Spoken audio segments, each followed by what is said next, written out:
ମାଙ୍କଡ଼ଟା ଆଜି ବୋଧେ ମୋ ଫୋନ୍ ନେବା ଚକ୍କରରେ ଥିଲା ଆଉ।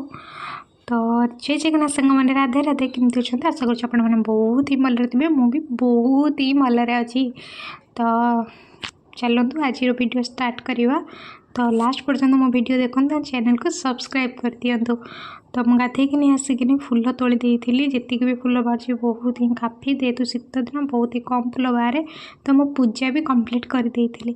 ତ ଯେତିକି ଫୁଲ ହେଉଛି ମୋ ଭଗବାନଙ୍କ ପାଇଁ ବି ହେଇଯାଉଛି। ତାପରେ ଇଚ୍ଛା ହେଇଥିଲା ଆଜି ଟିକେ ମ୍ୟାଗି ଖାଇବା ପାଇଁ। ତ ମ୍ୟାଗି ମୁଁ ଟିକେ ନେଇ ଆସିଥିଲି। ମ୍ୟାଗି କରିକିନି ସବୁ ଭେଜିଟେବୁଲ୍ ପକେଇକିନି ଟିକେ ମ୍ୟାଗି କରିକିନି ଇଚ୍ଛା ହେଇଥିଲା ଗରମା ଗରମ ଖାଇଥିଲି। ଦେଖନ୍ତୁ କେତେ ଜୋରେ ବାମ୍ଫ ଉଠୁଛି, ବହୁତ ହିଁ ଗରମା ଗରମ ଥିଲା। ତ ବଢ଼ି କିଛି ପକେଇଥିଲି, ସେଥିରୁ ମୂଷା ଦୁଇଟା ଗାଇଯାଇଛି, 8ଟା ଗାଇଯାଇଛି।